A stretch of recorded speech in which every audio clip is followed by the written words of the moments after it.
अब देखते हैं कुछ महत्वपूर्ण चीज़ें। तो उत्तर प्रदेश की स्थापना। तो उत्तर प्रदेश की स्थापना जो है वो 24 जनवरी 1950 को हुई थी, लेकिन राज्य का पुनर्गठन जो है वो 1 नवंबर 1956 को हुआ था। तो स्थापना से पहले जो था उत्तर प्रदेश का नाम संयुक्त प्रांत था, समझ रहे हो। और अपने लोग बोलते हैं अभी यूपी माने उत्तर प्रदेश, तब यूनियन प्रोविंस होता था। तो इंग्लिश में शॉर्ट में हम उसको तब भी क्या बोलते थे, यूपी ही बोलते थे, क्योंकि अब यूपी का मतलब उत्तर प्रदेश हो गया है। तब यूपी का मतलब क्या था, यूनियन प्रोविंस, ठीक है। तो अंग्रेजी नाम इसका यूनियन प्रोविंस था और हिंदी नाम था इसका संयुक्त प्रांत। अब देखते हैं राजधानी के बारे में। तो सभी जानते हैं राजधानी हमारी कौन सी है, लखनऊ।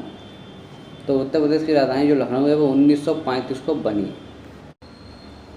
तो 1935 से पहले भी लखनऊ ही राजधानी थी, लेकिन कैसी थी, पूर्णता नहीं थी, ठीक है। पूर्णता कब बनी, 1935 से अब तक, जो मतलब 1935 के बाद का समय, ठीक है। अब जानते हैं उत्तर प्रदेश के विभाजन के बारे में। तो इसका 9 नवंबर 2000 को विभाजन हुआ और विभाजन में जो हिस्सा अलग हुआ उसका नाम रखा गया उत्तराखंड। और कितने ज़िले अलग हुए थे, तो वो ज़िले हुए थे 13 ज़िले। और उसका रीजन क्या था, क्या हम सभी जानते हैं कि उत्तराखंड कैसा इलाका है, ये एक पहाड़ी इलाका, ठीक है। तो पहाड़ी इलाके में अब तो अच्छे अच्छे रोड बन गए, हम देखते हैं यहाँ वहाँ जाने के लिए तब बढ़िया व्यवस्था हो गई है, लेकिन उस समय नहीं थी। उस समय कोई व्यक्ति जो था, जैसे मंसूरी का मान लीजिए, ठीक है। तो मंसूरी का व्यक्ति जब तक वो अपने यहाँ हाई कोर्ट में आता था तब तक उसे 4-5 दिन का समय लग जाता था। तो आप सोचिए 4-5 दिन जब आने में लग रहे हैं तो 4 दिन जाने में भी लगेंगे।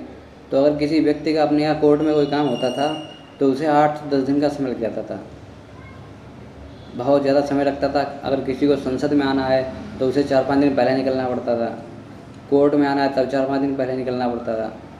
इलाहाबाद में या कहीं भी आना जाना, कोई ज़रूरी काम कराना है, क्योंकि तब संसद कहाँ थी, मतलब संसद क्या, अपने यहाँ जो भवन बना है, ठीक है।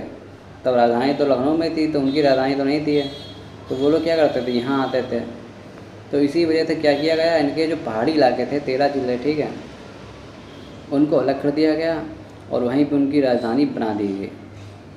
जैसे देहरादून हो गई, ठीक है, वहीं पे उनका कोर्ट हो गया, वहीं पे उनकी राजधानी हो गई और वहीं से उनके सारे कार्य चलने लगे।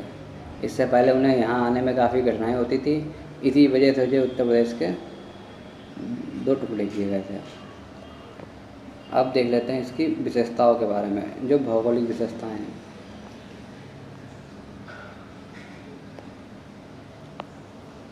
तो इसका जो क्षेत्रफल है उत्तर प्रदेश का वो है 2,40,928 वर्ग किलोमीटर। और भारत के क्षेत्रफल की दृष्टि के स्थान से ये चौथा है, ठीक है। पहला राजस्थान, दूसरा मध्य प्रदेश और तीसरा महाराष्ट्र है। अब इसके जो कुल क्षेत्रफल का जो प्रतिशत है, ठीक है, भारत के हिसाब से, यानी भारत के कुल क्षेत्रफल का प्रतिशत कितना जो है उत्तर प्रदेश के पास है, तो 7.33%, ठीक है। तो इतना हिस्सा भारत का जो है वो उत्तर प्रदेश है, ठीक है। बाकी देखते हैं अब आगे।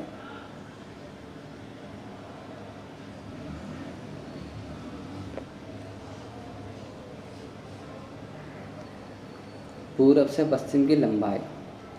तो उत्तर प्रदेश से ये जो यहाँ से जो यहाँ तक की जो पूरब से पश्चिम तक की जो लंबाई आ रही है, ठीक है, तो इसकी लंबाई जो है 650 किलोमीटर है।